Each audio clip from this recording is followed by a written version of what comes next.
Muito bem. Tá bonito, rapaz. Eita lasqueira. Gente amada do Senhor, bom dia. Bom estar aqui com você de novo. Mais uma vez, estamos aqui na presença do Senhor, fazendo o nosso culto. Temos boas notícias com relação às condições da cidade. O governador nos mandou para a faixa amarela, o prefeito nos rebaixou para a faixa laranja, mas enfim, quer dizer que os negócios estão melhorando. Se o Dória falou que a gente está amarelo, então já é ótimo estar amarelo na cabeça do Dória, né? Mas muito bem, viemos aqui para meditar nas Escrituras Sagradas, e eu estava, essa semana, a gente passou conversando com algumas pessoas, e conversávamos sobre a igreja, conversávamos sobre o que a igreja representou no mundo esses 2000 anos. E nós conversávamos e entendíamos uma coisa: a igreja, ela sempre foi perseguida. Desde que o mundo é mundo, desde que a igreja nasceu, na verdade, tentaram matar a igreja lá no berço, lá quando Jesus tinha 2 anos, já tentaram matar Jesus, e enfim, a perseguição sobre a igreja vem desde sempre. Hoje a igreja é perseguida pelo islamismo, pelo comunismo, é perseguida pelos outros sistemas religiosos, pela política, e nós vemos muito claramente hoje o próprio o governo, né, militando contra a igreja, impossibilitando, tirando as Bíblias dos colégios, de empresas, crucifixos, enfim, tudo aquilo que representa Deus de alguma forma tem sido banido da nossa vida. E pensando nisso, nesse contexto, eu falava com uma pessoa essa semana de que de todas as maneiras nós ou é uma coisa ou é outra, o que deve ter alguma coisa errada nisso, porque não é comum uma estrutura ser perseguida tão violentamente e descaradamente por tudo. Uma hora é o Estado, outra hora o comunismo, o islamismo, enfim, tem 1000 coisas que perseguem. E aí, eu estava dizendo que deve ter alguma coisa errada, alguma aversão deve haver. Não dá para entender isso como uma estrutura qualquer. E aí, eu pensando nessa coisa toda, eu lembrei de um texto que eu andei lendo há 18 anos atrás, e que falava exatamente sobre essa ideia de que a igreja tem sobrevivido a essas perseguições e que não importa o esforço que o sistema faça, a igreja está de pé e vai continuar de pé e ponto final. Então abra lá no livro de João 20, 14.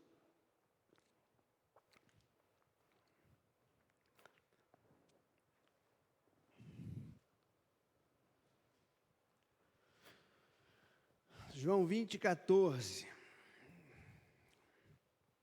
Esse é um dia de domingo, esse texto aconteceu num domingo, no dia em que Jesus ressuscitou. Madalena vai ao túmulo, vai atrás, vai visitar, e quando chega lá, ele não estava mais. E aí Madalena, esse texto acontece nesse contexto de domingo de manhã. E tendo dito isso, voltou-se para trás e viu Jesus em pé, mas não sabia que era Jesus. Disse-lhe Jesus: mulher, por que choras?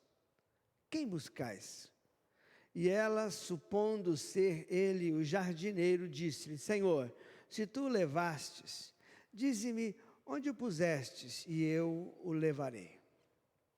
Então esse texto acontece nesse momento. Maria está lá procurando Jesus, o túmulo está vazio, ela fica procurando, e aí aparece um homem para ela, e esse homem se apresenta, fala o que ela está procurando, e ela olha e não entende, não vê, não reconhece que era Jesus, e pensa que era o jardineiro, que aquilo era um jardim.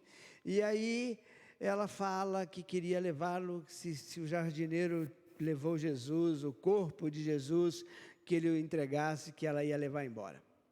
Eu não sei o que passou na cabeça de Madalena para confundir Jesus com um jardineiro. Mas esse engano, esse equívoco, ele é muito sugestivo para nós hoje. Porque não é errado pensar na igreja como um jardim. Não é errado a gente pensar na igreja como um jardim.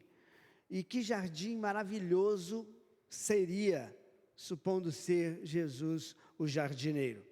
Seria muito mais do que um jardim, se a gente entender a igreja como um jardim tratado por esse jardineiro, isso seria muito mais do que um jardim, na verdade, isso seria um paraíso. Seria o paraíso. Um paraíso onde todas as coisas doces, belas, maravilhosas, florescessem e todas as coisas ruins fossem arrancadas. Se nós entendermos a igreja como esse jardim, isso explica muita coisa.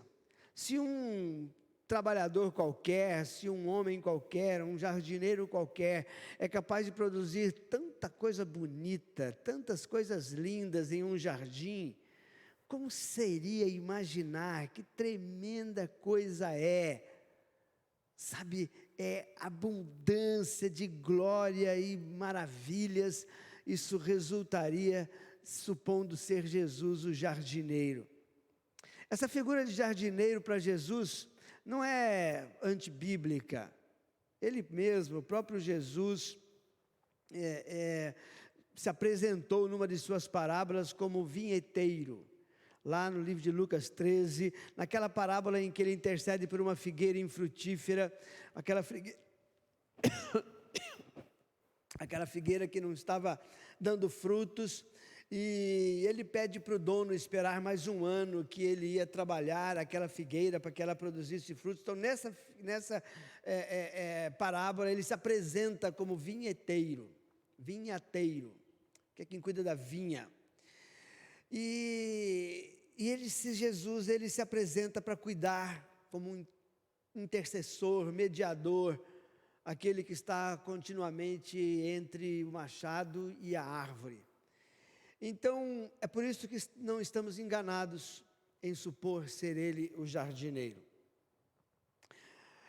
O primeiro Adão também era jardineiro. Moisés diz que Deus o colocou o homem no jardim para que o lavrasse e o guardasse. E se a igreja é o Éden de Cristo, regada pelo rio da vida, fertilizada pela graça do nosso Senhor Jesus Cristo para produzir toda espécie de frutos para Deus, se nós entendermos assim, ele é o segundo Adão, que caminha no Éden, nesse Éden espiritual, guardando, lavrando. Pensando assim, não estamos errados em supor ser ele o jardineiro. E supondo ser ele jardineiro, aqui nós temos a chave para muitas maravilhas, para coisas incríveis no jardim de Deus que é a igreja.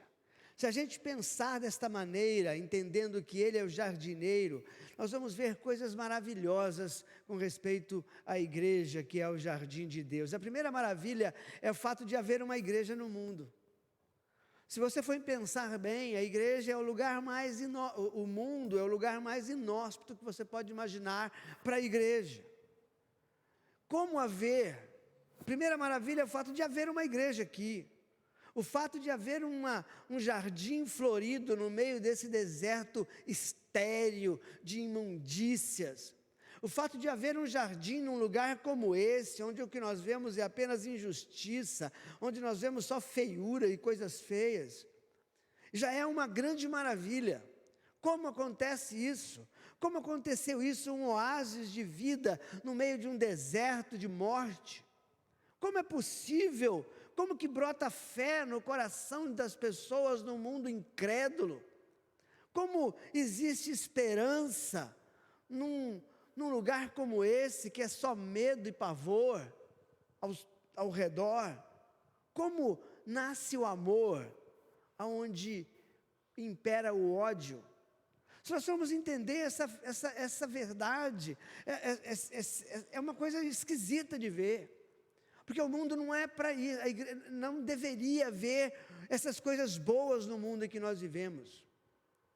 Porque o que você mais vê nesse mundo, a Bíblia diz que o mundo jaz no maligno, e a matéria que mais se vê nesse mundo é malignidade. E no meio desse contexto nós vemos um jardim florido.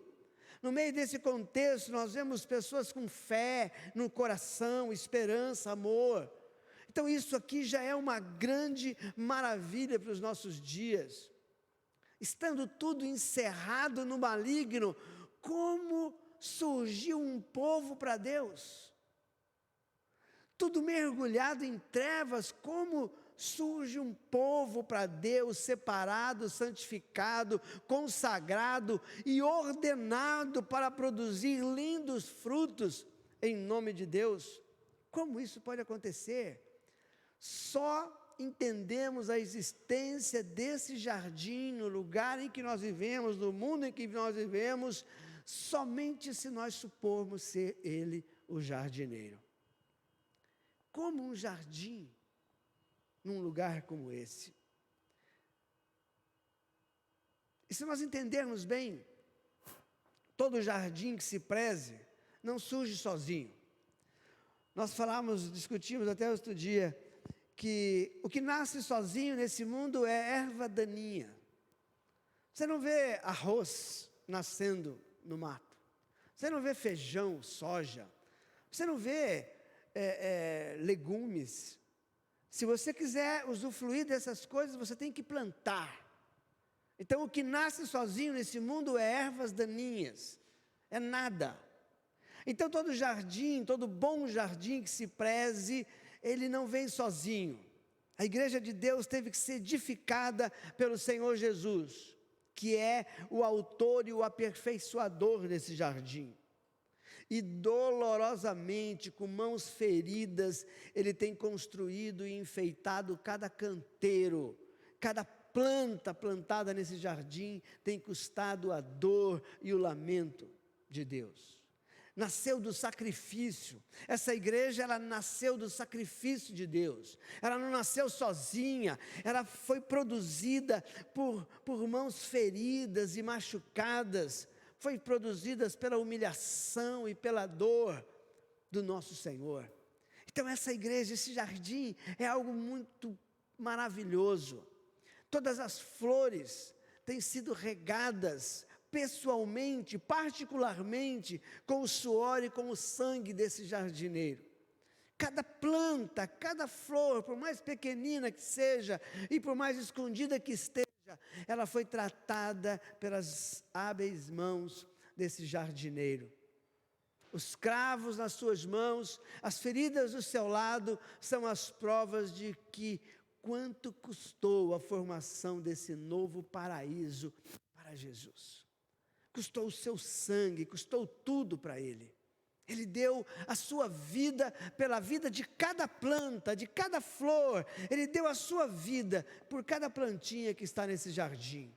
Nenhuma delas estaria ali de outra maneira, se não fosse Ele o jardineiro. Nenhuma florzinha estaria nesse lugar, se não fosse Jesus o jardineiro. A segunda maravilha é que como veio a florescer esse jardim, a igreja, num mundo como esse, num clima como esse. Essa é uma das maravilhas que nós precisamos entender. O mundo em que vivemos é incompatível com a igreja. O mundo em que você vive, ele não combina com o bom. O mundo em que nós vivemos não combina com pureza. É incompatível com sabe, o crescimento de qualquer coisa que venha de Deus, o mundo não coopera com isso. A igreja não é capaz de resistir às influências desse mundo. Estou querendo dizer que o mundo, como está configurado, ele não sugere que nada de bom aconteça. Tudo aquilo que vem do céu é abortado nesse mundo. Todas as estruturas organizadas no mundo conspiram contra. Não funciona. É incapaz, a igreja sozinha é incapaz de resistir aos ventos, às tempestades, às oposições que o mundo faz contra ela. A igreja está fadada ao fracasso, à desordem, à destruição, se forem deixadas sozinhas à mercê de si mesma, à sua própria conta. Ela já teria abandonado a fé. Se não fosse esse o jardineiro, a igreja já teria apostatado da verdade. Se o Espírito Santo recuasse 1 milímetro, um pouquinho, se distanciasse apenas um pouco, a igreja já não existia mais. O mundo nunca ajuda a igreja, está sempre armando contra. Todas as estruturas organizadas militam contra. Todos os pensamentos humanos, as emoções humanas, tudo que está ao redor desse mundo, nada coopera para a igreja. É sempre contra, é sempre uma corrente. A igreja está sempre nadando na direção contrária. Não há nada no ar e nem no solo deste mundo que possa energizar a igreja, que possa fazer alguma coisa boa para a igreja. Então, como explicar? Como explicamos com tudo isso contra? Ainda assim, ela é um jardim de Deus com tantas variedades de plantas e tantas flores lindas, porque o que nós vemos a igreja fazendo nesse mundo, nós vemos coisas incríveis. Eu gosto de estudar a história da igreja e que coisa linda. Imagina flores como Sadraque, Mesaque e Abednego. Imagina homens como eles, jogados numa fornalha de fogo ardente e o fogo não os consumiu. Imagina que coisas incríveis, coisas como Daniel na cova dos leões, como Pedro passando pelo mundo e a sua sombra curando as pessoas na calçada. Imagina quanta coisa, que flores lindas nós vemos acontecendo no meio desse mundo de perdição. A igreja, sem o Espírito Santo, ela não pode fazer nada, mas ela está aqui. Como podemos explicar isso? Não há outra maneira. A persistência, a prosperidade da igreja, a beleza da igreja, o que a igreja tem feito nesse mundo, porque a igreja é exatamente aquilo que evita o apodrecimento desse mundo. A igreja é o sal da terra e a luz do mundo. Então a prosperidade da igreja só pode ser explicada supondo ser ele o jardineiro. Sabe, toda a força do onipotente é empregada nesse trabalho. De outra forma, seria impossível sustentar um povo santo no meio de homens caídos.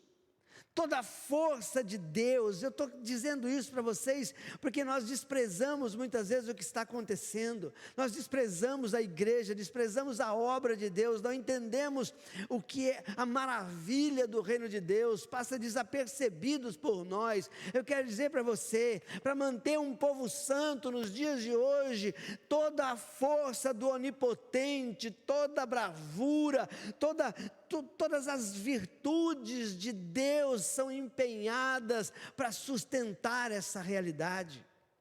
Caso contrário, não havia um santo nesse mundo perdido. Toda a onipotente sabedoria de Deus é aplicada sobre todas as dificuldades, são dificuldades quase intransponíveis, mas ainda assim, a igreja está lá, a igreja está firme, ela está de pé. A Bíblia diz que as portas do inferno não prevaleceriam contra a igreja. Como se não pelo braço forte do Todo-Poderoso, ter uma igreja, ter um grupo de pessoas reunidas num lugar como esse, num tempo como esse, é só pela misericórdia e pela graça do nosso Deus. Como isso pode acontecer? Ouçam as palavras de Deus. a respeito disso. Isaías 27:3, eu, o Senhor, o guardo. Eu o regarei a cada momento, curarei suas feridas, eu o guardarei de dia e de noite, para que ninguém lhe faça dano. É a graça, é a misericórdia, é o amor de Deus que sustenta a sua vida nos dias como esse. Por mais perseguida que possa ser a igreja, o Senhor é a razão de estarmos aqui. Essa é a razão de haver um povo espiritual no meio de uma geração caída, prostrada e perversa. Essa é a razão de haver igreja, essa é a razão de haver gente que ainda busque a misericórdia e a graça. É porque Deus está empenhado nessa tarefa. É Ele que sustenta o seu povo numa geração perversa e incrédula. É Ele que nos mantém de pé.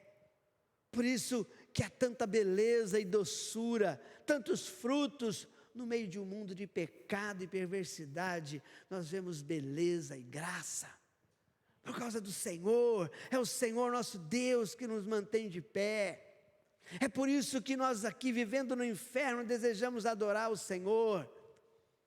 Eu estava ministrando para uns missionários lá na África, uns anos atrás, e eles falavam, eu perguntava sobre os seus medos, e cada um deles falaram dos seus medos, medo de não falar a língua, medo de não conseguir se adaptar à cultura, medo de não conseguir pregar o evangelho, cada um falando dos seus medos, e aí eu resumi o medo deles da sua humanidade. Vocês têm medo de serem humanos, mas deixa eu te dizer como que é que Deus entende essa realidade. Nós estamos aqui vivendo no próprio inferno, nós pisamos aqui no solo adubado pelo maligno. O inferno é o mundo em que nós vivemos.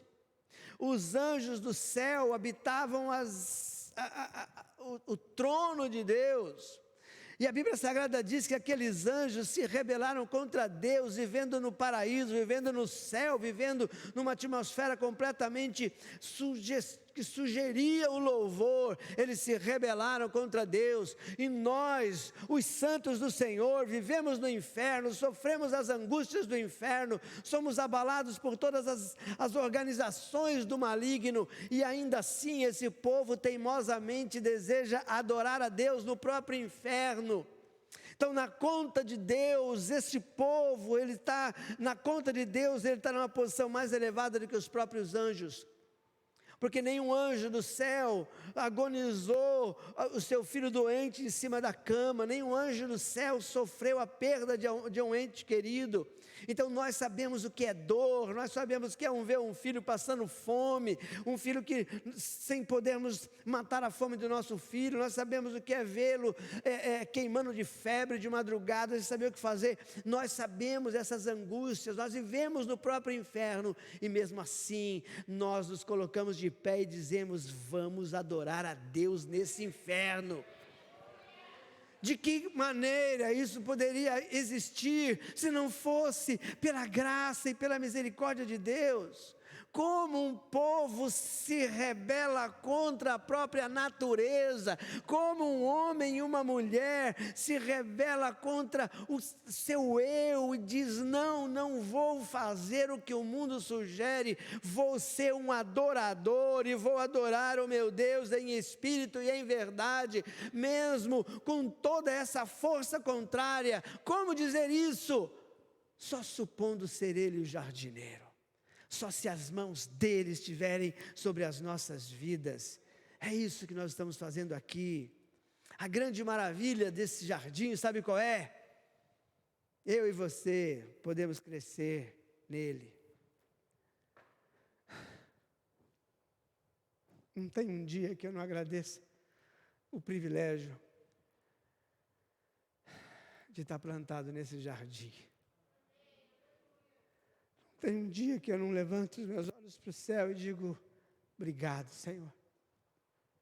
Não há dignidade nenhuma em nós, nenhum merecimento nenhum em nós, não há nada em nós que sugere alguma coisa para Deus, mas Ele a si mesmo nos plantou lá. Ele plantou a minha vida no seu jardim, e eu estou crescendo junto com Ele, e eu percebo as mãos dele cuidando, arrancando espinhos, quebrando alguns galhos secos. A gente vê isso na vida, podando alguma coisa. Isso envolve dor, envolve um certo sofrimento, mas o bom é que ficamos sempre melhor depois disso. As mãos desse jardineiro, ele opera nas nossas vidas. Eu e você podemos crescer nesse jardim maravilhoso. Aí a minha pergunta é: como podemos ser guardados ali?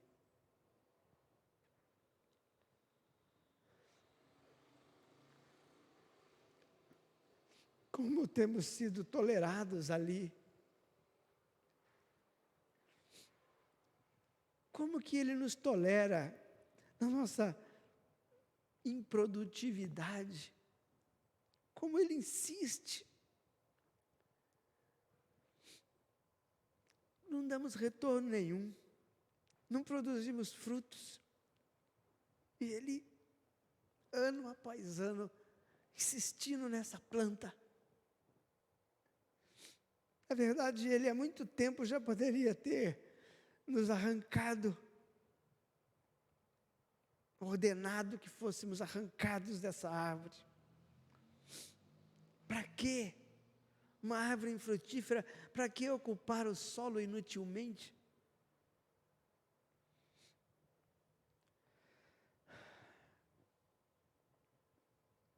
Quem mais teria aguentado tanta instabilidade como a nossa? Quem mais teria tanta paciência conosco?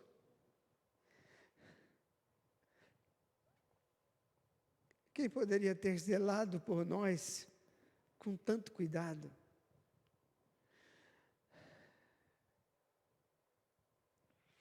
Mesmo quando esse cuidado tem sido tão mal retribuído, temos sido tão mal agradecidos, quem teria insistido e renovado esse cuidado por tanto tempo, dia após dia?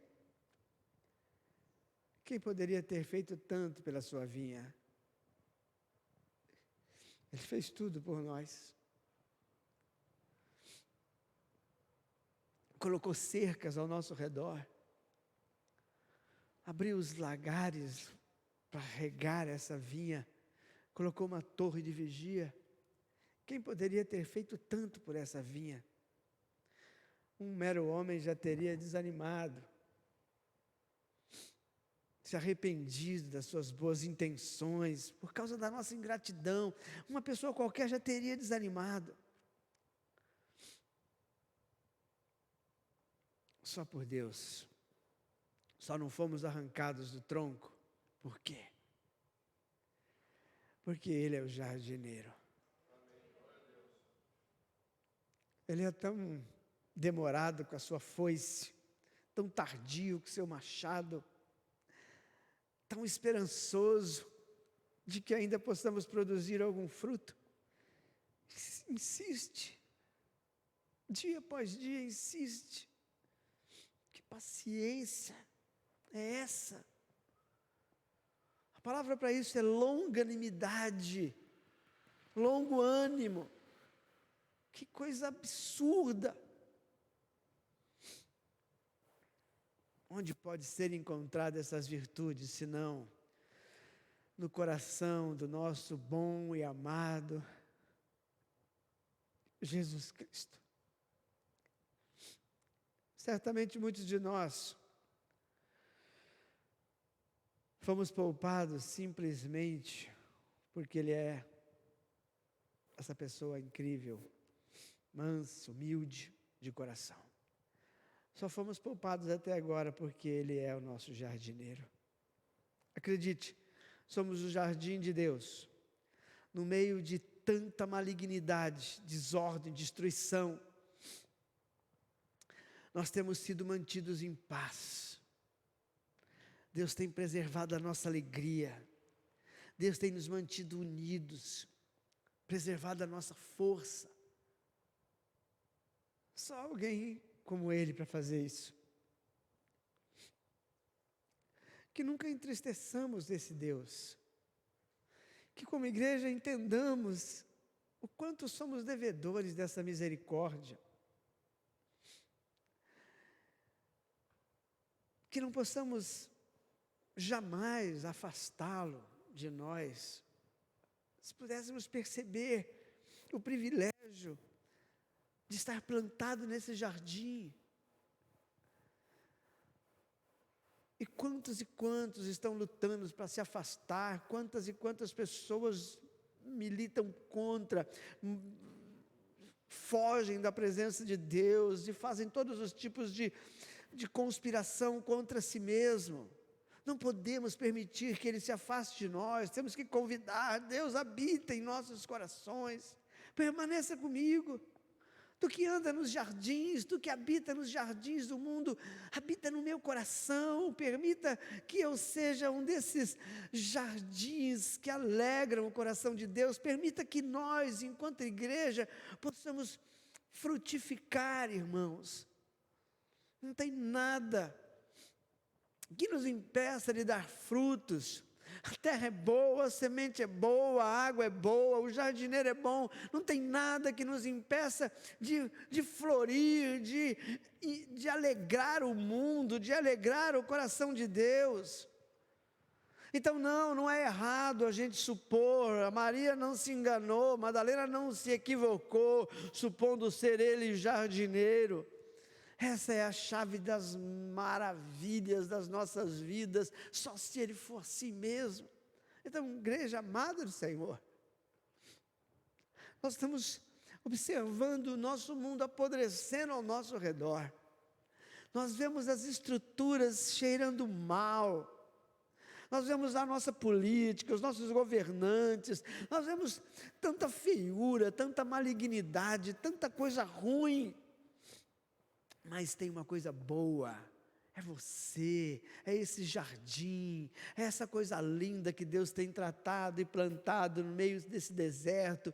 Existe um oásis de beleza, de frescor, para saciar a nossa sede e trazer vida no nosso meio.